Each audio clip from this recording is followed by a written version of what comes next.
Okay, good morning and welcome to Good Food on Earth's channel. We're here today with Lee Crosby, registered dietitian working with PCRM, the Physicians Committee for Responsible Medicine in Washington, D.C. And today we're going to talk all things whole food plant-based. And this is really timely because Canada just released their new food guide, and that's focused a lot on whole food plant-based nutrition. So welcome to our channel. Delighted to be here. Thanks, Amy. And so you work with patients, you help them to lose weight and to prevent and reverse chronic degenerative diseases, and you do that with a whole food plant-based diet, is that right? I do, yeah. It's incredibly rewarding because people do, of course, they lose weight when they eat this way, but their health improves as well. It's just, I can't imagine a luckier place to be in terms of what I get to do with my time, yeah. So let's focus on one of the major issues that people have, and a lot of people are concerned with being overweight and obese and how to effectively lose weight. And there are a lot of diets out there, a lot of information saying, you know, you can lose weight on this diet, you can lose weight on this diet, but you use a whole food plant-based diet, and you help your patients to lose weight safely and in a body positive way. So could you talk a little bit more about that? Absolutely, yeah. So when people go on a whole food plant-based diet, and we also use a lower fat approach, so we have people also set aside or minimize those added oils.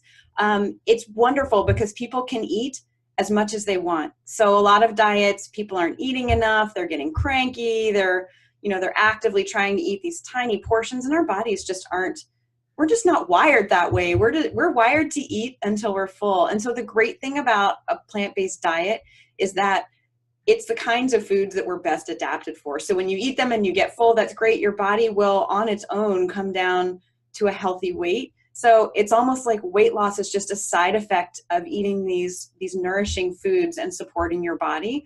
So it's not, I don't have to ask anyone to do any restriction or counting their calories. It's just such a freeing way to eat that most people are delighted. And it's foods that people love. It's sweet potatoes, it's whole grain pasta, it's all the fruits and veggies you can imagine. It's tasty comfort food, it's chili, it's all these things that people want to eat anyway.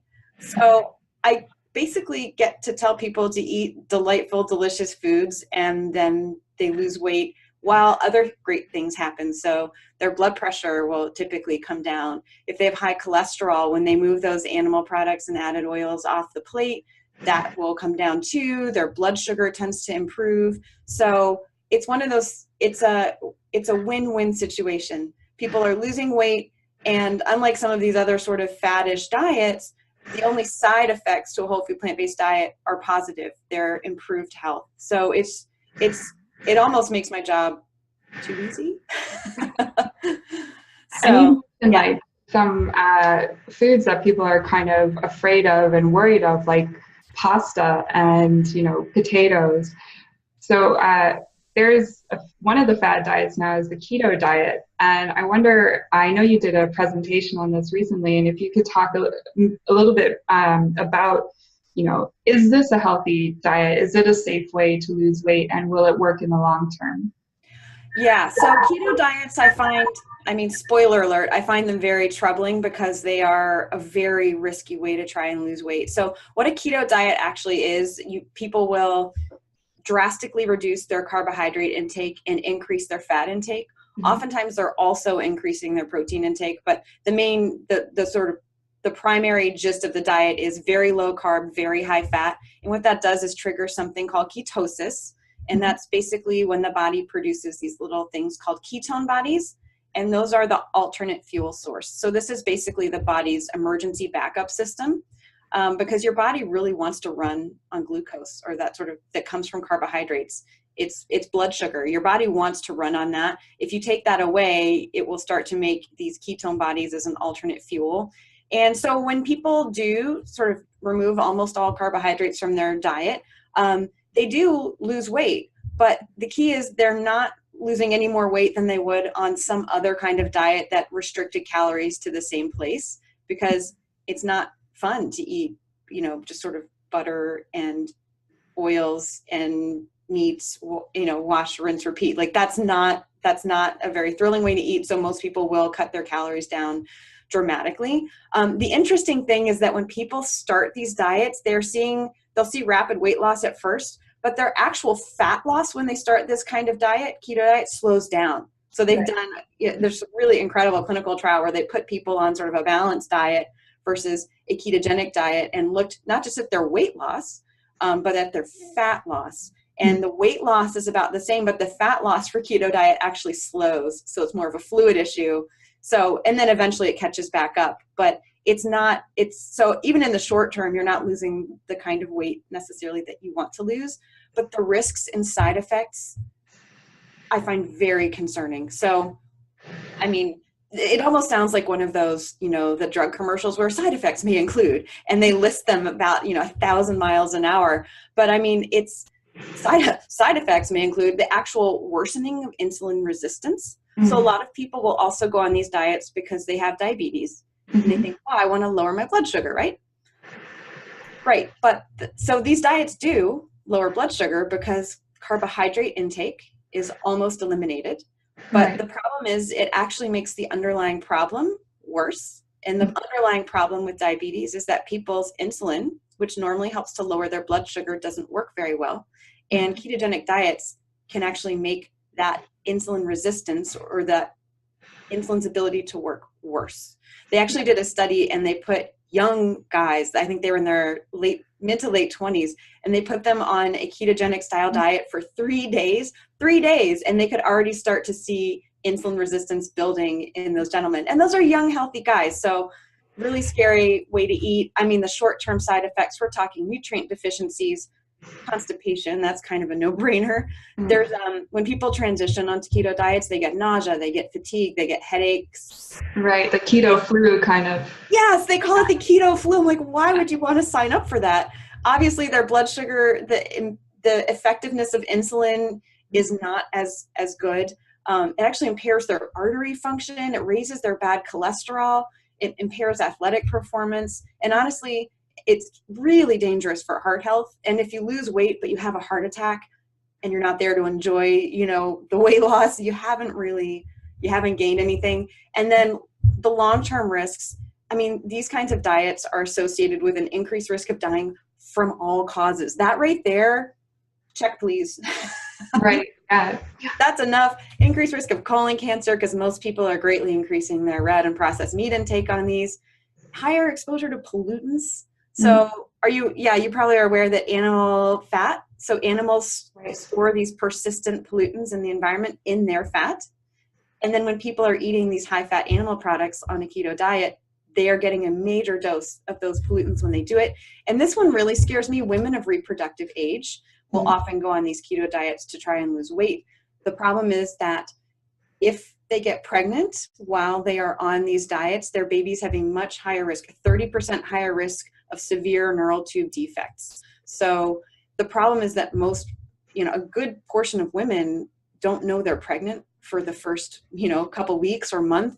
And that's when this kind of diet is most dangerous. So it really concerns me when younger women eat this way, because if they get pregnant while they're eating this way, it can have catastrophic effects for the baby.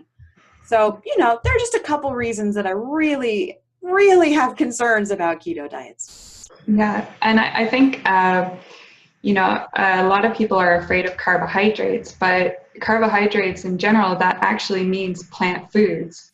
Absolutely. Yeah. Yep. I know. I don't understand the sort of carb phobia that's taken over. The only thing I can think is that maybe it's because people think of carbohydrates as sort of these highly processed foods like donuts, and then they kind of, generalize that out to like a sweet potato. But honestly, those two foods couldn't be more different.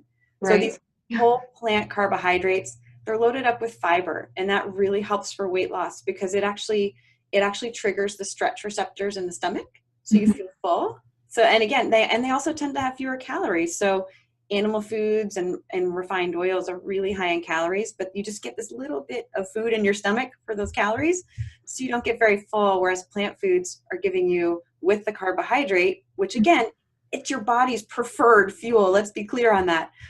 There's a reason that endurance athletes will often, carb load and those kinds of things. Like that's what your muscles want to run on. But again, you're also going to get more satisfaction. You'll be fuller sooner with fewer calories because, again, these are the kinds of foods, sweet potatoes and vegetables and white potatoes, which, fun fact, are loaded with fiber. They actually are decently high in protein and have magnesium and potassium and all these great things. So you're going to feel full while you're losing weight and improving your health. It's just, it's a win all over. Yeah. And I wonder if you could talk a bit about, a bit more about carbohydrates versus fats when it comes to satisfying the hunger drive, like how that mechanism works.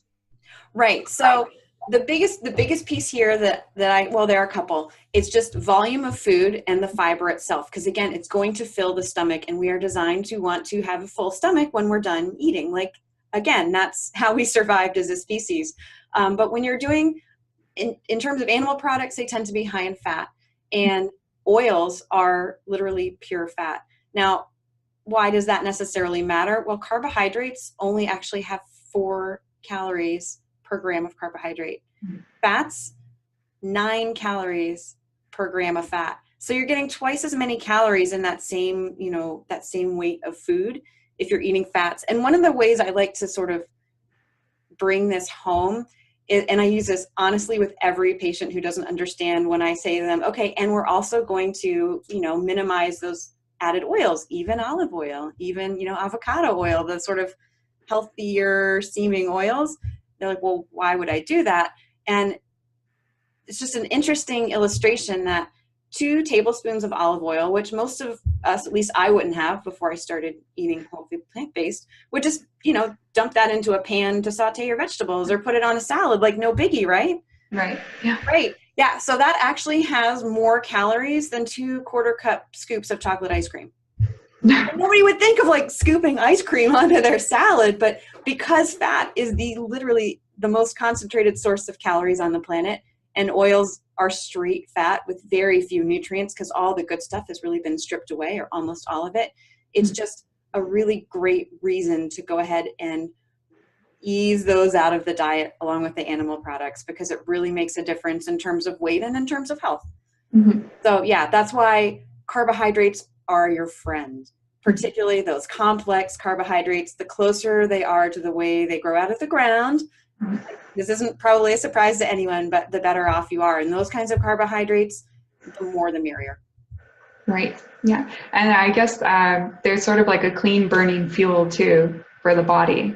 They absolutely are. And again, they're not just packaged by themselves. Carbohydrates in plants come packaged with vitamins and minerals and protective phytochemicals. We're talking about cancer fighters. So there are laundry lists of those that I can go into, but there's sulforaphane and isothiocyanates that come from your cruciferous vegetables. Well, those are great in helping fight, breast cancer. We have some pretty interesting data on that. You're getting all these amazing things along with the carbohydrates, the beta carotene, and some of the other pigments, any bright colored pigments that come in these, carbohydrate plant foods tend to be cancer fighting or antioxidants to help the body reduce inflammation and oxidation levels. So it really is carbohydrates in those forms. You want to eat as much of those as you until you're full. Like they're good. And I know that it's frustrating because those are the foods that people are fearing the most, are the very ones that could give them the best health outcomes. Right. And I guess a lot of people also fear like it's really the starchy vegetables, but you talked about how the potato is actually pretty good for you, and the sweet potato, and then the whole grains. And that's something that people are avoiding because they think, and they've been kind of taught that, when you eat a lot of these carbohydrates and you're eating too much of those carbohydrates, they're going to become fat in your body. So I wonder if you could talk a little bit about this de novo lipogenesis, and is that really the biggest thing that is causing this overweight and obesity trend that we're seeing, not just here in Canada, but kind of globally? So the interesting thing there is that in terms of creating fat in the body, the fat that you consume from the diet is pretty much just a direct route. It goes straight into fat stores, any excess that you have. For carbohydrates, it has to go through a couple of steps first. And that is actually one of the nice things about eating a plant-based diet as well, is that you actually burn more calories after a plant-based meal than one that is not. So even if you're just plant-based and lounging around on the sofa after dinner, you're going to burn more calories than if you had had a meal that was sort of more focused on animal food. So that's just a nice little side benefit for that. So that's one of the ways that, this works best. Did that answer it at all? Oh, and I do want to circle back one more thing on the potatoes, is that I think people think of potatoes and those kinds of carbohydrates again as being, things that make you gain weight because of the way we eat them. Most people aren't eating a baked potato with maybe, some hummus on top or some, smothered in chili. Like what they're doing is eating it deep fried, so boiled in oil. That will make you gain weight. But a whole baked potato, when you're eating, the skin and all of it, like you're getting all those great nutrients that we talked about. And actually they did a study and they looked at 30 different foods, and whole potatoes came out at the top in terms of being satisfying. Right. So but if you peel off the skin and then boil it in oil, you've taken a food that was very healthy and helped you feel full and turned it into one that can just pack on pounds because of the way it's prepared and the things that are added to it. So I think that's part of the disconnect between, thinking something like a potato is bad for you and really it's what we add to the potato that's bad for you. Right. And I think you mentioned in one of your in your plant-based 101 course that a large baked white potato has more protein in it than a large egg. Yeah, so a large egg has about 6 grams of protein and a large baked potato has about 7.5 grams of protein. So I should say, a potato is not just carbohydrate. Yeah. It's also got, again, people don't think, if they would say, oh, I had, potatoes at breakfast, they would be like, oh, I just had carbs. But really, they actually just had the same amount of protein as an egg. Yeah. For oatmeal has about, it's a little less than an egg, but it's about similar. A bowl, just single serving of oatmeal has about the same protein as an egg. So it's in there. You can't get away from the protein. It'll find you. And that's going to lead me actually to my next question, because a lot of people think, well, I'm very athletic and I'm very active. And so how effective is the whole food plant-based diet for athletes, and do they need to make special adjustments to the diet? So a whole food plant-based diet is actually optimal for athletes. And there are a whole lot of reasons for this. Just first in terms of the nutrients, because I know people think athletes, they think protein, they're going to need more. So a whole food plant-based diet gets about 10-15% of its calories from protein. And that's sort of just optimal for overall functioning. Athletes do need more protein typically, but they also need more calories. Mm-hmm. So when they increase their intake of whole plant foods, they're also increasing their intake of protein. So that is typically more than sufficient to cover the needs of any sort of recreational athletes for sure. And often many of these sort of power athletes, now maybe if someone is really training at an elite level or they're trying to build, large amounts of muscle mass, they might need more protein for sure, but it's easily obtained from plant foods. You eat a couple more servings of beans a day, or you have an extra, serving of tofu. It's not a complicated thing to get that extra protein in if it's needed, but honestly, most athletes don't need it. And there are so many advantages to eating plant-based for athletic performance that have nothing to do with the sort of, how much protein is in the diet. But so a couple of different things. Physicians Committee actually just worked on a review paper looking at these and published it. And because the heart is what pumps blood to all the muscles and is key, absolutely key to even sort of weightlifting, but also particularly to endurance sports. A plant-based diet very much promotes heart health. So people who are on a plant-based diet have a much lower risk of having a heart attack. And people think, well, it's okay because I'm healthy, I'm athletic, I don't have heart disease. A study in 2017 found that actually about 44% of middle-aged and older endurance cyclists and runners, these are super fit people, had coronary plaques. So those are little plaques that are partly blocking the vessels that feed the heart that bring oxygen and nutrients to the heart. Well, that's, you know, we definitely need to be doing as much of bringing oxygen and nutrients to the heart as you can if you need to perform. So going on a plant-based diet, and in fact, a low-fat vegetarian or vegan diet has actually been shown in some people to reverse heart disease. So it very much is important for heart health, which is key to performance. Plant-based diets are associated with less inflammation. Mm-hmm. So after a tough workout, you're going to have increased inflammation in the body. Plant-based foods are anti-inflammatory. Things like meat tend to be pro-inflammatory. And actually, plant-based diets help blood flow more easily too. Are you aware of this?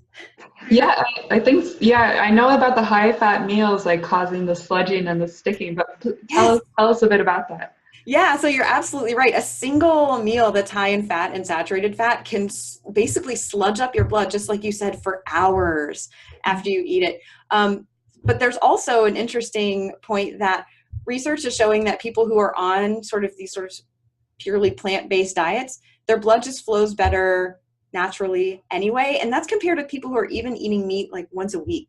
So wow. It really is a significant difference. And also the flexibility of your artery is important because you need it to be able to open up. If you need more blood flow to your muscles, you need those arteries to be able to expand a little bit to bring that blood in. And people who are on plant-based diets have better artery function. So their arteries are better able to expand when they need to. So that's another reason.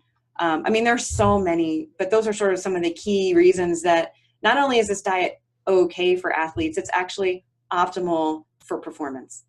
Right. And I think there's some really great athletes who are becoming whole food plant-based because it improves their performance so much. Even in the NFL, which is funny because a lot of people think, well, to be manly and to have, strength, you need to eat meat and you need to get your protein. But right. You're saying, it's very damaging to the body. And as long as you get enough calories, you're going to get enough protein. I think it was Nathan Pritikin who said that it's virtually impossible to get a protein deficiency unless you're not getting enough calories. Yeah, I joke that we have a plate guide here at Physicians Committee, and it's got whole grains and fruits and vegetables and legumes, so beans, peas, and lentils. And people are like, but where do you get your protein? And I just point to every single group, and it is everywhere. You literally cannot escape protein on a whole food plant-based diet. There's even small amounts in a piece of fruit. A piece of fruit will have a gram or two of protein, and it just goes way up from there with the other foods. So it's okay. Like, people don't think about, I got to eat my meat to get my protein. Well, where did that cow get its protein? Right. Like, oh, wait a minute. So yeah, it absolutely. And the things that come with meat, like red meat, it's got heme iron. That can actually sort of cause internal rusting. It's pro-oxidant, and you want things that are antioxidant. So yeah, it really does, and it speeds recovery time for people. Mm-hmm. So they're able to train more effectively. So, power athletes, it's just across so many different sports, more and more people are shifting to this because they're getting better results. Right. And I think one of the benefits, going back to the losing weight, and when you change to this diet, it affects your metabolism, it affects your energy level. So people who happen to be overweight or feeling unwell, they switch to this diet, and beforehand, you don't realize how good you're going to feel. Right. But afterwards, you'll have more energy, and then you'll want to be more active just naturally. Yeah, it really is fantastic how that happens. And there are just so many things in foods, like whole plant foods, that can do that. One of my favorites is that, so I'm guessing you're familiar with folate. Is that? Yes. Yeah. Nutrient? Yeah. So one of the B vitamins, it tends to be found in dark leafy greens, foliage, hence the name folate, and also beans. And that's actually one of the building blocks of serotonin. Mm-hmm. Have you heard of that? Yeah. So serotonin is that feel-good neurotransmitter. And if you don't have enough folate, you're not going to be able to make enough serotonin. The very medications that we use to treat depression are medications that increase serotonin activity in the body. Or some people certainly do need medication, but why not go ahead and give your body the building blocks it needs to make the stuff that makes you feel good? And I think it's 90% is produced in the gut. I think I came across that in one of the, there was a presentation from a gastroenterologist. Oh, serotonin. Yep. Yeah, yeah, which is fantastic because that can touch on, like, we can go into the microbiome and all that, and that's a Oh huge. gosh. Yeah, But that'll be a whole nother chat. and we're still discovering more about it, so it's like endless. But so, what about people who think like, I just need to eat meat, or say, how different do diets need to be? How personalized do they need to be? And let's probably go with that one first, and then we'll talk about like people who think that they need to eat meat because when they stop, they don't feel well. So oftentimes, if people are switching to a plant-based diet and they don't feel well, I'll go after, one of the first things is that oftentimes they're not eating enough food. End of story. Because if you're eating the same amount of food that you ate before, you're going to be getting a lot fewer calories. So that's sort of the number one thing when people are like, oh, well, I don't feel awesome. Well, then I sort of go back and look at, well, what are you eating and how much? And if they're eating the same size portions, a lot of times they're like, oh, I don't have energy. I'm like, you're not eating enough food. So it's so great that I get to tell people who are trying to lose weight, like, eat more. Yeah. So that's a key. In terms of like, I need meat, I just haven't seen data anywhere that would support that. The one thing that people on a plant-based diet absolutely do need to supplement is vitamin B12. I want to make sure that that's in there. That you do need to get from a supplement. It's in a lot of fortified foods as well. But in terms of like, I need to eat meat, it's like, no, you can get those nutrients that you're getting in meat from a safer source if you're doing it in a plant-based way. Right. And I think it was Dr. Clapper who was talking about, like, some people felt the need to eat meat, and he had this presented a theory that because when you ingest meat, you're also taking in these non-essential amino acids like carnitine and creatine, and that it would downregulate the genes that would produce the enzymes for you to produce those amino acids yourself in your body. So there's kind of, but it's almost like a food addiction. So you get these withdrawal symptoms, and then after some time with the food you're eating, you'll be able to upregulate those genes again. But I've actually not heard that, but it makes sense. It certainly makes sense. And I know I've met, when I was in India, there was a Tibetan monk, and he came from Tibet, and so their diet had like some meat and a lot of yak milk and yak butter. Right. And in India, all of their monasteries are vegetarian, and he felt really sick, so they told him he needed to eat meat. And he's a very slim, very fit-looking person. But it could be, something that if you grow up on it from birth, that you just aren't able to, or you are able to, but you've downregulated those genes. Yeah, most of the time, if people will just give it a little bit of time, they'll feel better. The other piece here is that if people are doing this and they've been eating a lot more and they lose weight rapidly, that can also, we talked about how animals will build up those sort of persistent organic pollutants. So those things like pesticides in the environment, they build them up and they store them in their fat. They're fat soluble. And so if you do switch to a plant-based diet and you lose weight rapidly, your body's going to be mobilizing its own fat stores. And when it does that, it will also release some of those built up, again, we call them persistent organic pollutants, which means that your liver is going to have to process them so you can get rid of them. And that might make you feel a little lousier. There's not a lot of strong data on that, but that's just that's my own personal hypothesis on one of the reasons that people may not feel great, even though really good things are happening in their body. Right.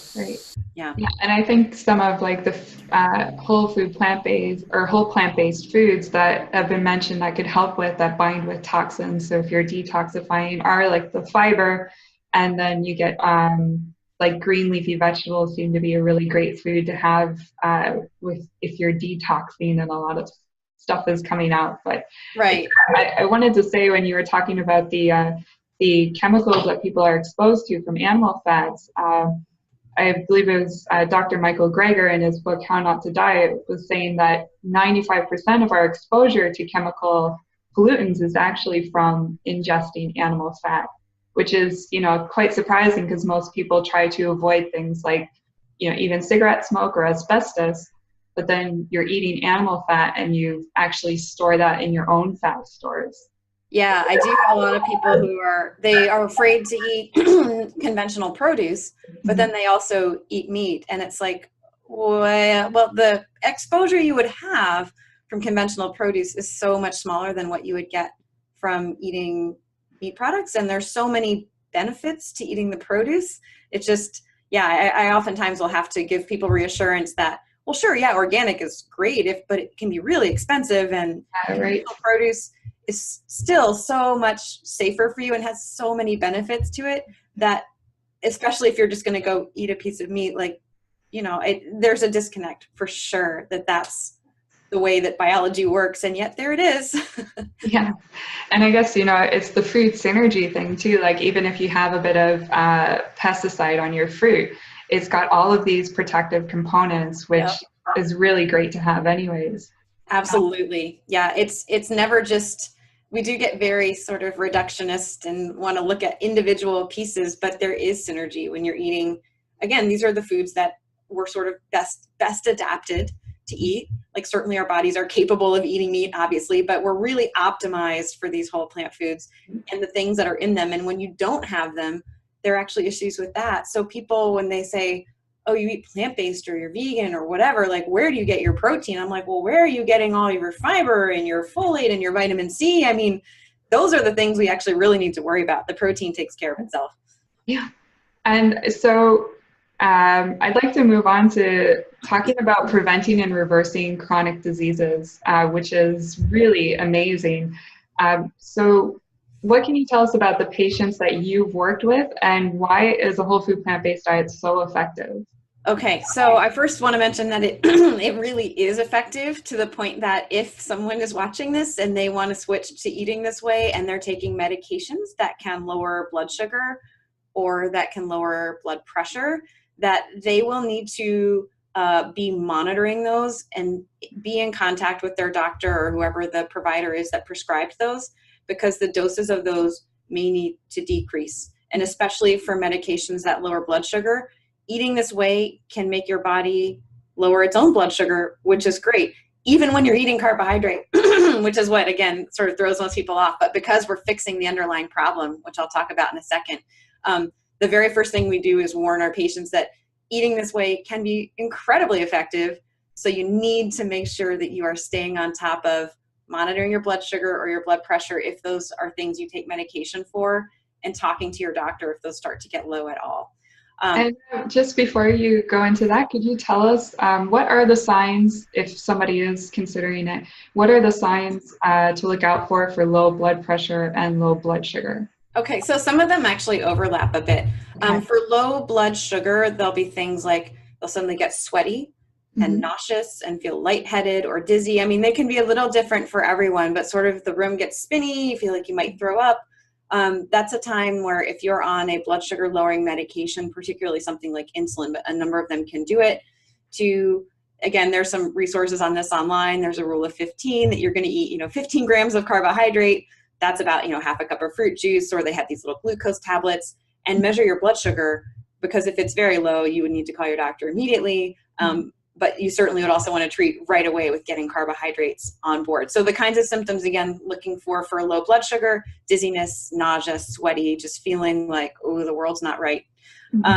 Low blood pressure is a little less dangerous in the short term, although the symptoms of those, again, can be somewhat similar in terms of feeling sort of really dizzy and lightheaded.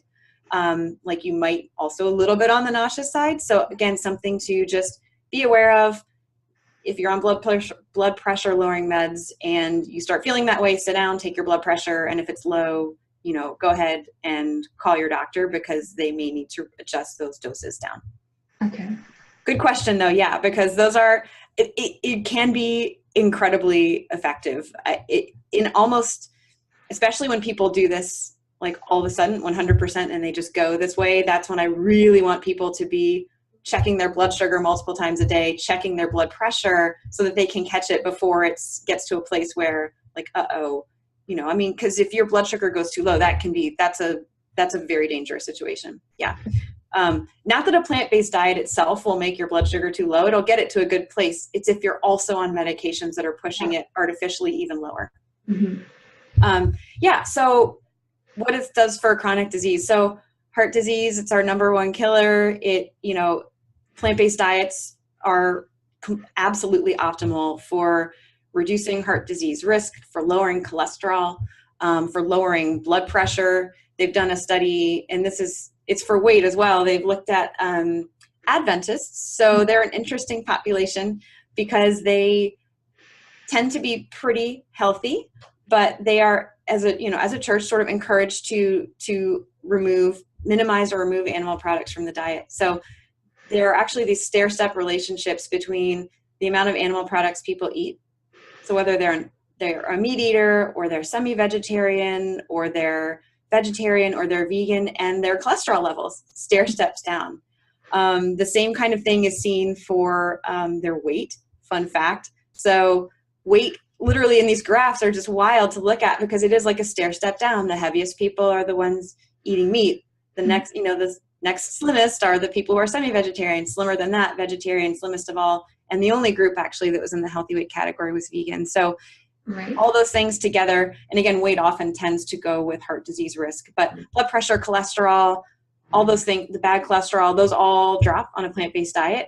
And plant-based diets, very low fat, either vegetarian or vegan diets, have been shown to actively reverse heart disease, like I mentioned. So that's really great. It's just a lot of fun to work with people and see their numbers come down and watch them get off medications. It's just, what could be more rewarding?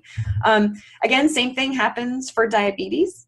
So we tell people to eat more carbohydrates to help their diabetes get better. And they look at me like I've grown a second head because they're like, no, wait, but my blood sugar is high. You see, I'm not supposed to eat carbohydrates. And my answer is no, we're actually going to fix your body's ability to metabolize or handle carbohydrate appropriately. Like if you don't have diabetes, then your body, particularly here we're talking type 2, I can go eat 2 sweet potatoes or 3 in a row, and my body's going to be able to handle that. My blood sugar is going to be fine. And so our goal is to get someone who has diabetes to get their blood sugar and their insulin working in a way that they could do the same thing and be fine. And it's not 100% clear how this happens, but one of the reasons that a low-fat plant-based diet really appears to help diabetes is that it actually is linked to cleaning out the fat that builds up inside muscle cells. And muscle cells are the main consumers of glucose, so they are the ones that they want to grab glucose out of the blood and take it in because they're going to burn it. But if fat builds up inside those cells, it can actually block those cells from grabbing that glucose using insulin. So insulin is basically the key that opens the door. And if there's a lot of fat inside the muscle cells, like gum in the lock, all of a sudden the insulin can't open the door to let the muscle cell grab that glucose out of the blood. So what a plant-based diet, a low-fat plant-based diet is helping to do is actually clean out that fat so that all of a sudden the muscle cells through insulin can start getting the glucose out of the blood again, and blood levels of glucose come down. So we're actually fixing the underlying problem as opposed to just medicating the symptoms when it comes to diabetes, which is, again, it's just great to watch people sort of struggle with the idea of eating more carbohydrates, but then seeing the results for themselves. It's so fun. It really is. And even things like that you wouldn't expect, like arthritis, that can oftentimes improve because this is a very anti-inflammatory way to eat. And of course, weight loss also can help with things like osteoarthritis, but even some of these autoimmune conditions can respond to plant-based diets. So that's great. And then one that's sort of near and dear to me. So it was actually a breast health scare that got me looking into plant-based diets and reading the science and just having this sort of total paradigm shift. But it's not a magic bullet, but eating plant-based is associated with a lower risk of cancer. So they actually was a meta-analysis, so a study of lots of studies, and it looked at over 90 different studies and found there was an 8% lower risk of getting cancer of all types in vegetarians and a 15% lower risk in vegans. So again, it's not going to fix everything, but that's a nice start. And then again, this was another study done in more than, I believe it was 60,000 Adventists. Women in that group had a 34%, who were vegan in that Adventist group, had a 34% lower risk of female cancers combined than women who were eating meat. So that's not bad. That's not bad for just changing up your diet a little bit. Oh, and I should say this also clears up constipation in a jiffy. Yeah. Yeah. That's another chronic condition that goes away. Yeah. And it's interesting because I think a lot of people experience digestive distress and it's kind of the, an initial sign of something's going on, but we don't really connect that up to that affecting the rest of our body. I think there's a lot of people who start off with having like constipation, and they'll then have bouts of constipation and diarrhea, and then they'll have, IBS or acid reflux or gallstones. And, just thinking that, that's just something you're genetically predisposed to, or, you have to treat it with medication. So how effective is a whole food plant-based diet for all of, like, those digestive disorders like acid reflux and IBS and say like Crohn's disease or the gallstones or kidney stones and that sort of thing? Yeah, a lot of these kinds of symptoms really are sort of the body's cry for help.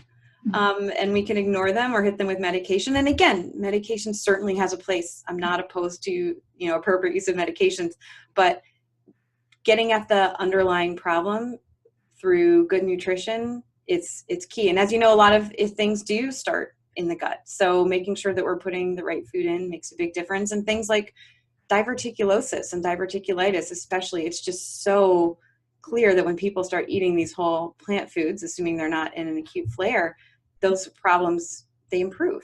So it really does pay. Now, that said, when some people switch to a plant-based diet and they're eating more beans and they're getting more fiber than they're used to, they can get some bloating and gas. Yes. So my advice there is, if someone is thinking about doing this, is to ease in. Right. You don't get a sticker for doing it 100% all in one day. We here tend to recommend that people take at least a week to transition, to try out recipes and get their bodies used to new foods before they just jump in completely, because you're going to be changing those bacteria in your gut. That flora is going to be shifting in a healthy direction, but that means there's going to be a little drama happening in there too. Right. So better to do that in a gradual way. Yeah. Yeah. And I think it's like, if you switch right away, it takes like 30 hours for your whole microbiome to change, which is pretty fascinating. It's very quick. It is very quick. It really is very quick. But again, it can also mean that people who haven't eaten beans in years and then they eat 3 servings in a day, they might not be my friend if I tell them just to do it all the way, all at once. So of course, people are welcome to do that and it's fine. But just if gas is an issue, to just go ahead and ease in, because it actually is a good thing. You're feeding good bacteria when you get that, but you want things to adjust a little bit so that you're not, having. And those are like, and those are like kind of what they call low FODMAP, FODMAP foods. So like, so the foods that people would want to ease into, you were saying those would be like beans and peas and lentils.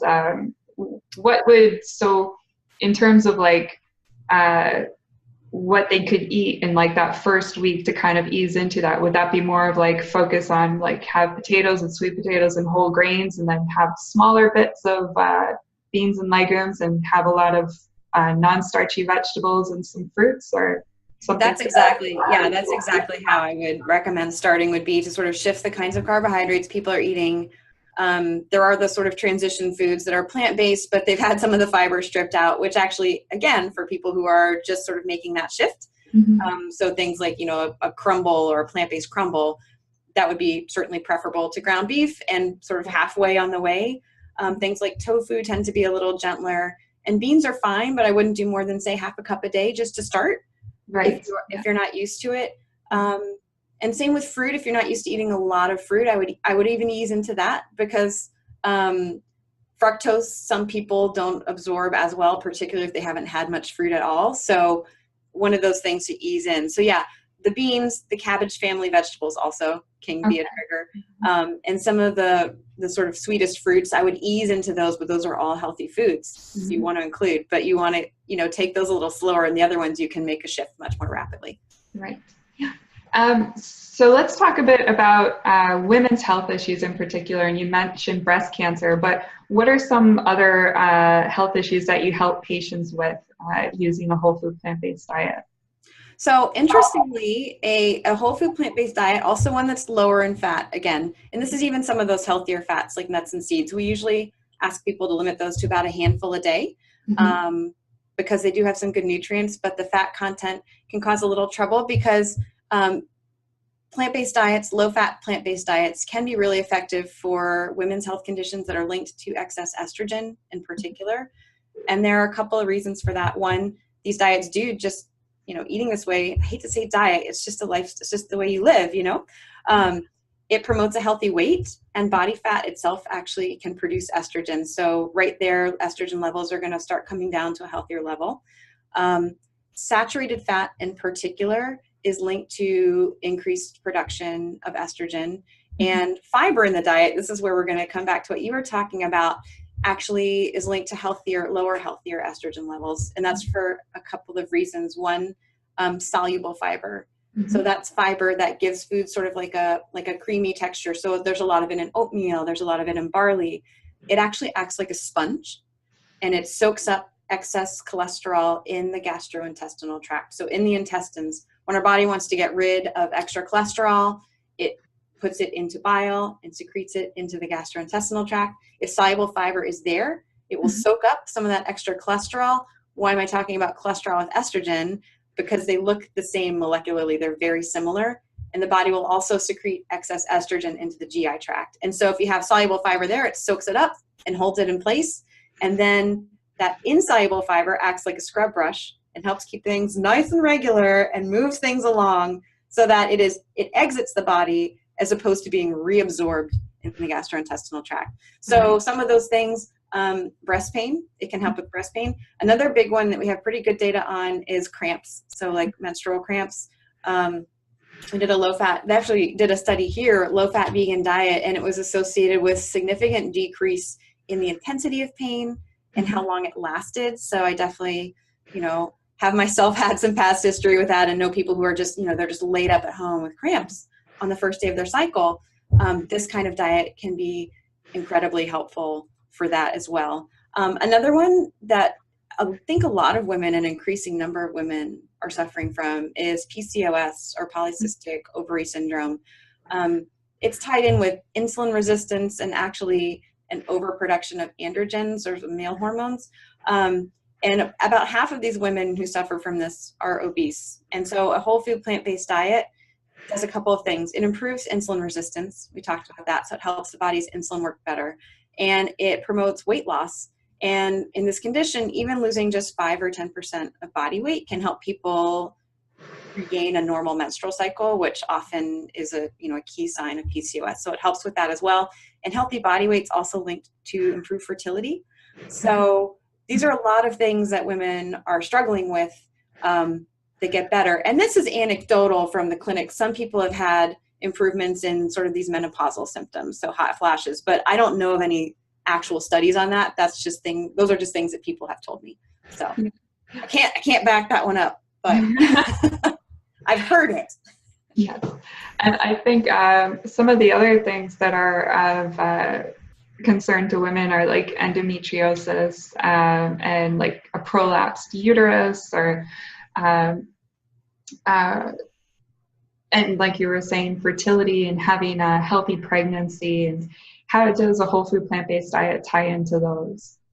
So in terms of endometriosis, I'm not as familiar with that one, but I would certainly imagine that since that's, a growth of the sort of uterine tissue outside the uterus, getting less of an estrogen stimulation would improve the symptoms of that for sure. So that seems, again, I don't know the studies on that specifically, but very likely to be helpful with that condition.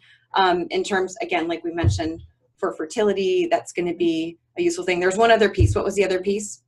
Healthy pregnancy. Oh, so yes, healthy pregnancy. So actually, women who are on a vegetarian or vegan diet have similar outcomes in terms of overall like health of the baby, but there are some significant benefits. So we're talking about study finding a lower risk of excess gestational weight gain. So that extra weight, you're supposed to gain weight with a baby, but it's gaining more than you're supposed to gain, and then having to try and take that back off afterwards. Another study found that if mom was eating a diet really high in plant foods, she was at reduced risk for complications. Some of those can be things like preeclampsia. So there really are it's not just that it's okay to be pregnant and eating plant-based. It could very well be beneficial. But again, women eating plant-based during pregnancy have some of the same concerns that, other women do. They need to make sure that they're taking a prenatal. That's just sort of a, across the board thing that everyone should be doing, that needs to make sure that it has vitamin B12 in it.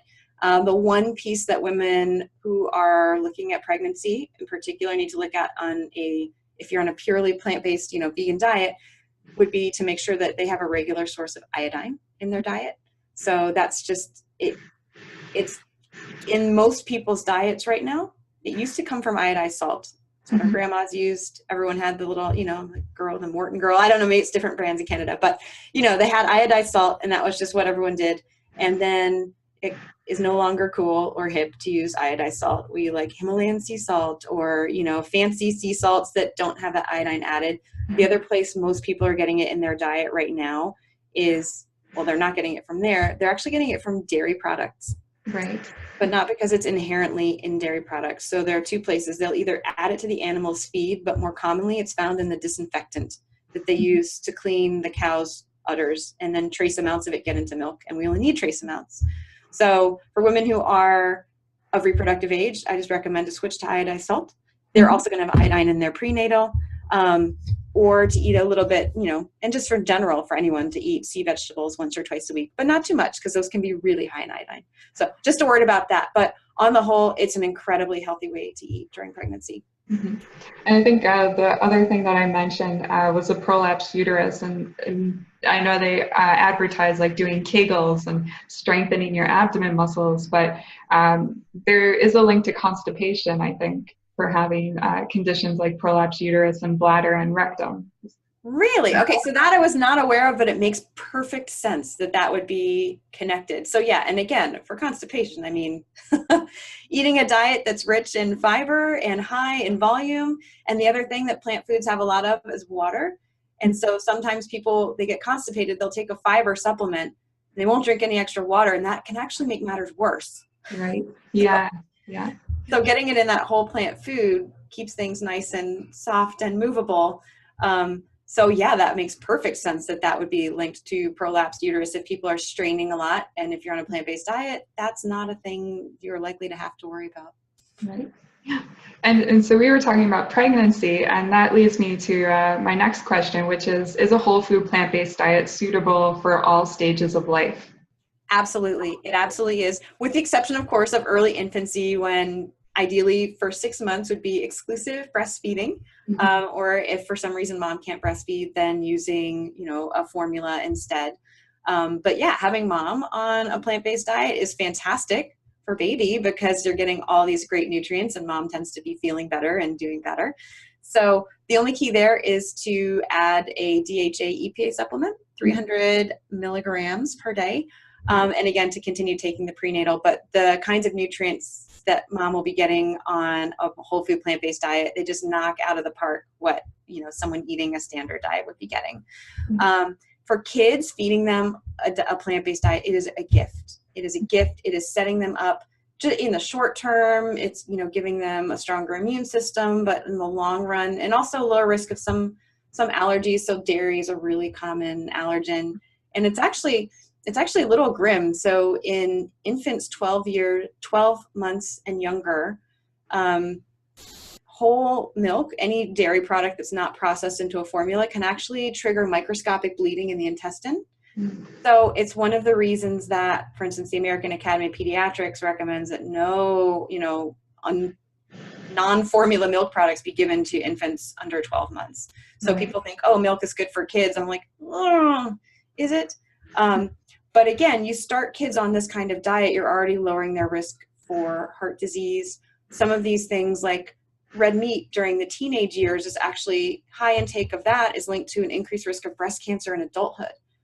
So by removing, because that's when breast tissue is developing. So by removing some of these riskier foods when kids are young, you're really setting them up to have a lifetime of good health and happiness. So not only is it appropriate at all life stages, but it's beneficial at all life stages. And again, kids need more protein, kids need more calories. They're going to get that by eating more food. Kids need snacks. That's great. Give them healthy snacks. But it's just, I wish more people knew about this, because I wish more kids were able to get this kind of start in life, because it really can set them up. Again, it can avoid so much suffering and provide so much health and happiness that I'm so glad you're doing this to get this message out. And again, for teens and adults, all of it's a very healthy way to eat. Mm-hmm. Actually, some evidence that a low-fat plant-based diet can even help with acne. So that's not, it's not like a critical, we're going to, prevent some horrible disease, but having clear skin is nice. It's a nice touch. Oh yeah. Yeah. I think especially for people who have like acne vulgaris or really severe acne. And right. I remember there's this family that's the husband started this website called Veg Source, and he had 2 twin daughters, and they grew up vegan, but then when they were about 16, they started getting this severe acne, and they realized it was the added oils to some of the foods they were eating. So even if they had a little bit of soy milk with some oils in it, they would get a reaction. But once they cut it out, all their acne was gone. So it's really interesting. Like, it doesn't take too much in some cases, right?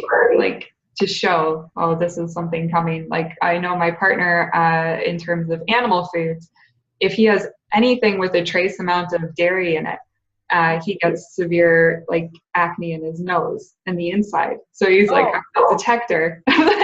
So even if they don't say there's dairy, but there's cross contamination, he'll find out because yeah.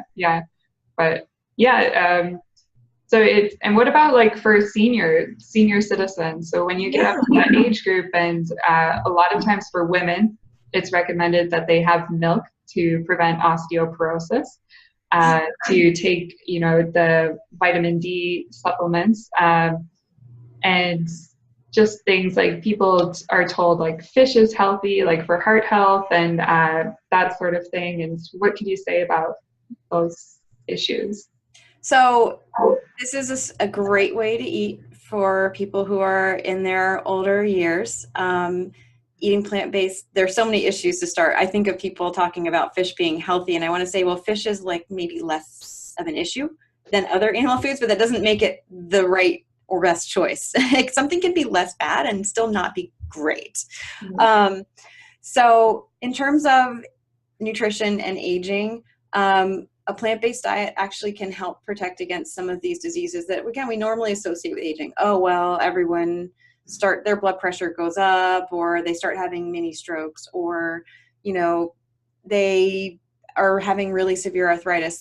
These are not necessarily just the result of aging. They're the result of aging plus lifestyle variables, like a diet that just doesn't support health. So if you're eating a plant-based diet, it's going to help, protect against some of these things that, again, we think of as being an aging issue. Oh, well, everyone gets heart disease as they age. Well, yes, everyone who eats this way does. That is true. Yeah. So certainly in that regard, dairy for bone health. Wow. So there is no good evidence that I know of that dairy helps protect against hip fracture. And that's what we are really most concerned about with older women. Mm-hmm. So women after menopause do lose bone density at a higher rate than they did before menopause. But the big piece there is bone breaks. That's what we really care about. And the data just isn't there to support that dairy is going to help that in any way. So certainly women do need calcium, much safer to get it from beans and greens. And interestingly, calcium is absorbed better from dark leafy greens, with an exception of spinach, but absorbed better from dark leafy greens than from milk, dairy milk. So that's a fun little fact for people to take to the bank with them. And then also people think of vitamin D for milk. And vitamin D is not magically in milk. It's added to milk as a supplement. And people do need to get enough vitamin D, absolutely, particularly, if you're in a northern climate. Vitamin D is typically made in the skin when it is exposed to sun. And if it's winter and you're all covered up and you're inside and you're at a high latitude where the sun just isn't very strong in the winter in the first place. Also for people who have darker skin, that's built-in sunscreen, which is great, except that it can also block the conversion, the activation of vitamin D in the skin, which we need for health. So I think it's a good idea to get vitamin D levels checked, because we're indoors, we're covered up, we're not getting the sun exposure we would naturally. So particularly for older people, but really for everyone, to get their vitamin D levels checked. And if it's low, then to take a supplement. There is sensible sun exposure as well, but again, in the winter, good luck with that. So that is one of those times that a supplement certainly makes sense if you test and your levels are low. But again, there's no magic to vitamin D in dairy products or animal products generally. Again, we're designed to make it in our skin from the sun, and modern lifestyles have very much changed that dynamic. So we do have to do some things to remedy that. But it's just, I look at this in terms of overall health and just in my own family. So I know that my dad has started shifting this way and his arthritis symptoms improve. I mean, it's not a magic fix. Right. Everything go away, but it improves it. I have to brag on my mom here because she, post-menopause in her mid-60s, lost over 100 pounds following a whole food plant-based diet.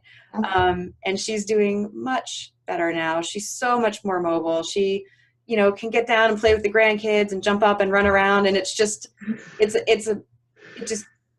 gives me such joy to see what this has done for her and brought her blood pressure down. So I just have to brag on her a little bit. But again, and it wasn't, it took a few years and it wasn't like a magical fix. There is no magic fix in the world, but it really is an effective way to not just lose weight, even after menopause, and a lot of women think it can't be done, but also to bring back health and vibrancy that I just hadn't seen in her in years. So I just want to share that at any age, this can really have some incredible health benefits. Yeah, and I think it was Dr. Dean Ornish who said, like, it doesn't matter how old you are or, what stage you are in terms of like a chronic degenerative disease. It's like how closely you follow the whole food plant-based diet, or lifestyle basically, is he includes some stress management and some moderate exercise, which could be like just a half-hour walk a day.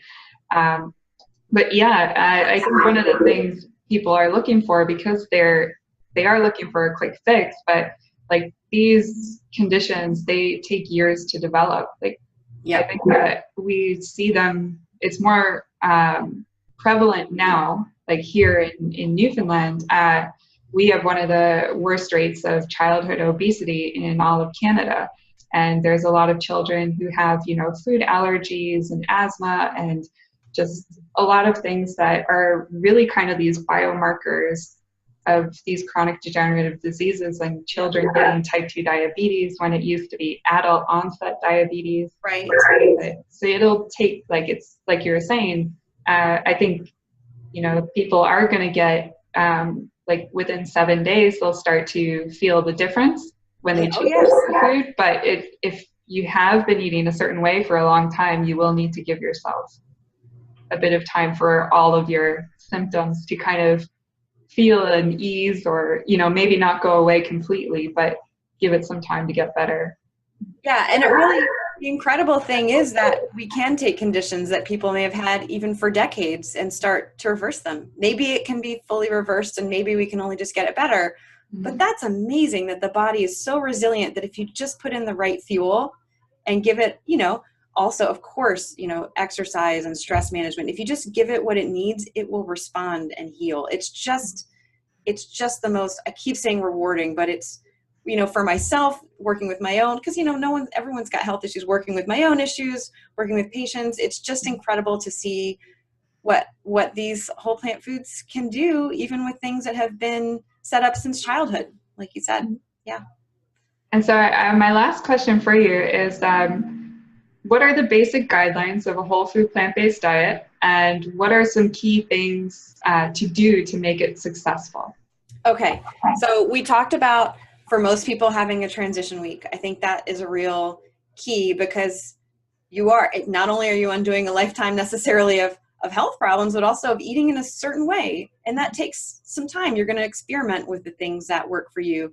Maybe you start with taking recipes that you love and use now and shifting them to plant-based and taking out the oil. So those kinds of things. But the sort of general guidelines that we give people first is to focus on whole plant foods. Mm-hmm. So again, in Physicians Committee, we have a power plate. It's pretty simple, it's straightforward. It looks a lot like Canada's new plate, only it's plant-based. But it's divided into fruits, vegetables, grains, whole grains, and legumes, which are, again, fancy speak for beans, peas, and lentils. So the closer people can get to eating off that plate, the better. And again, for people who are actually actively trying to lose weight or reverse, or at least improve type 2 diabetes, we recommend actually just put nuts and seeds aside until they get where they want to go. Or for people who are, okay in that regard, to keep that to about a small handful or 1 ounce a day of nuts and seeds. So that's what we're going for, because when you focus on those whole plant foods, you get lots of fiber, you get all that plant-based protein, you're getting calcium from beans and greens. Iron's another thing people worry about. You're going to get iron also in beans and greens. So I'm a huge fan of people eating beans and greens. And just a side note on that iron, the iron that comes from plant foods is actually a safer form. So your body has a much easier time of absorbing it when it's needed, or letting it go on through if it's not. Whereas for animal-based iron, it's absorbed. It's much harder for your body to regulate it. So it's much easier to just be absorbed, even if you already have too much. So plant-based sources of iron are great. So that's step one, focusing on whole plant foods. So, I mean, again, Twizzlers, vegan, Oreos, vegan, but they're not necessarily ideal for promoting health. So whole plant foods. Second, avoiding animal products. Again, for all the reasons we talked about, they're high in saturated fat. They tend to have higher levels of those organic pollutants in them. They're high in cholesterol, things like heme iron. They're carcinogenic or cancer-causing compounds that form when they're cooked at high temperatures. There's so many reasons to just move those off the plate. So avoiding animal products, that's step 2. So step 3 is minimizing added oils, and that's what you talked about. That, again, those in particular, well, for the most part, vegetable oils tend to be very high in omega-6 fatty acids and very low in omega-3s on the whole. That's pro-inflammatory. It's really easy to gain weight when you're using a lot of oil because they're so concentrated in calories and so stripped of their nutrients. So we ask people to minimize those, to saute using broth, or even, a little cooking spray that gives you the tiniest layer of oil, but it's very little. But, broth or something, even a little bit of wine, the alcohol tends to cook off and you get some good flavor. For sauteing or for roasting, you can just dry roast. So minimizing added oils. And then, of course, the last piece is to take vitamin B12. It is not optional. And at least here in the States, it's recommended that everyone over the age of 50 be supplementing with vitamin B12, because as we age, we don't absorb it as well. Everyone who's it's recommended for folks who are on a lot of medication. So metformin is one that a lot of people are on that can interfere with B12 absorption. And then, of course, on a plant-based diet, you need to add it. So to take vitamin B12. So really, it's 4 steps: whole plant foods, avoid animal products, minimize added oils, and take B12. Great. Thankfully, it's not complicated. I also want to say one thing about soy. Yeah, sure. A lot of people have concerns about it. They've heard things like, oh, well, soy has, phytoestrogens, or, I had a friend who had breast cancer and now she won't eat soy, so I don't think I will either. There are a lot of myths around it. My advice on soy is to include it, to include soy food. So that's like edamame, which is just young soybeans. The closer again to whole, so things like tofu and soy milk are also great options. Those phytoestrogens in soy are actually protective.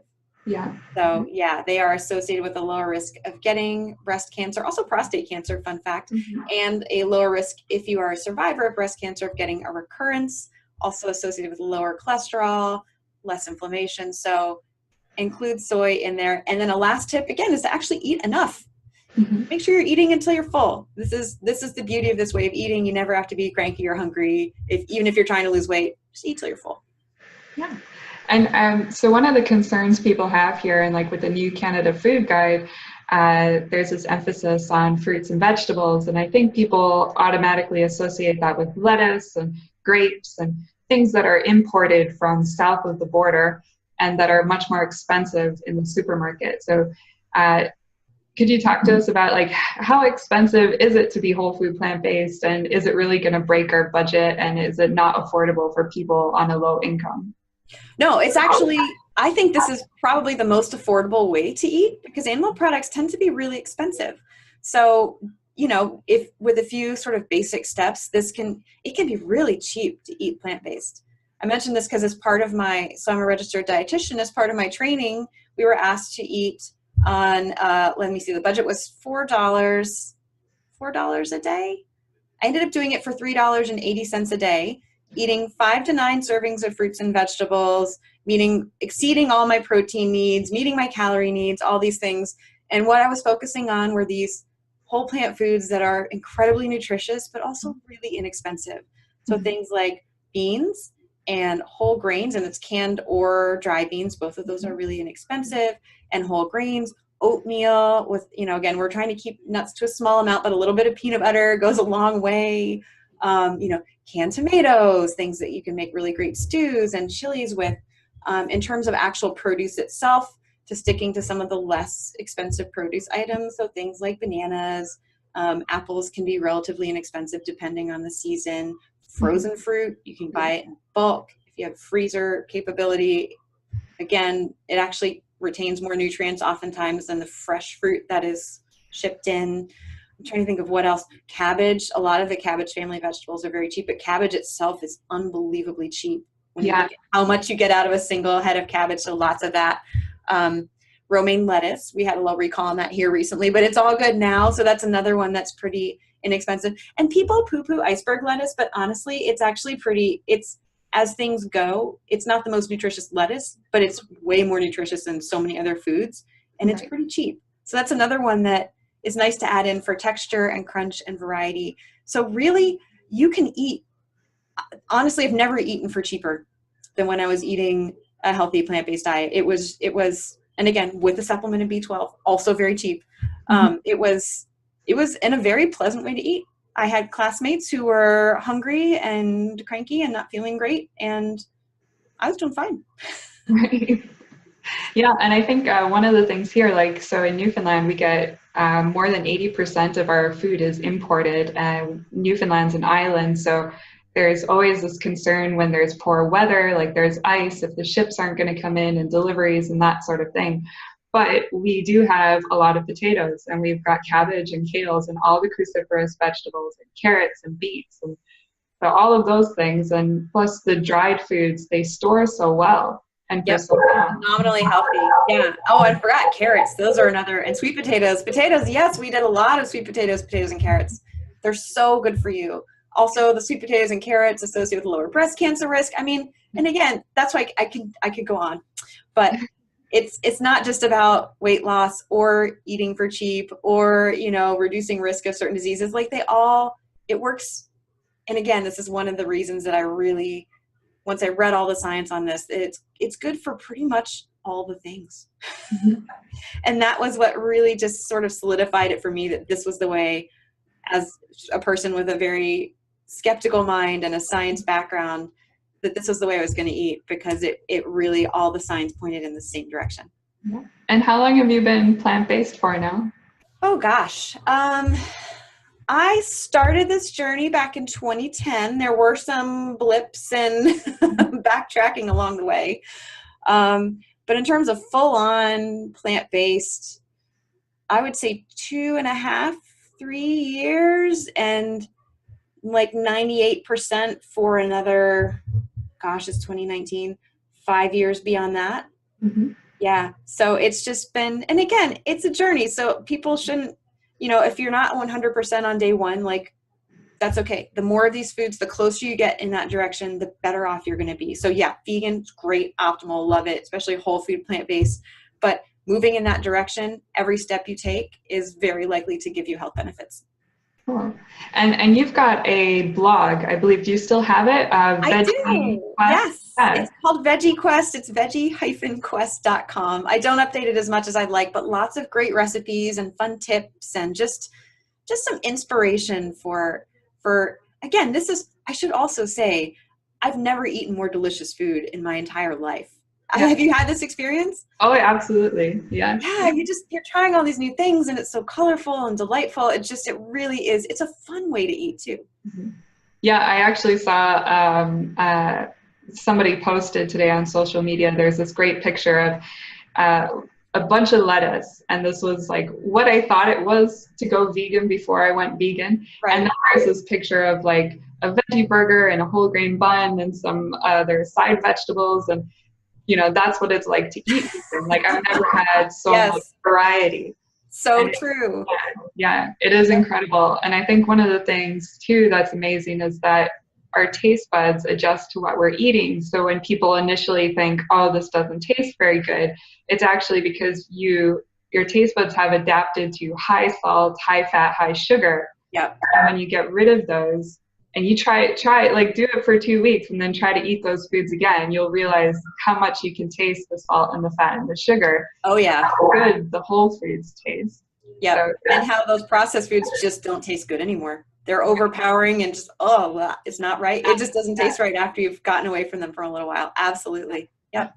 Yeah, well, I want to thank you for coming on for the interview. And I want to tell people as well, for PCRM, I got this little card here, but they can do this 21-day vegan Kickstart, and that's all for free. And there's a free app as well. Mm-hmm. So anybody who is, wants to get on board with the Canada Food Guide and wants to start eating for better health, PCRM has great free resources. So.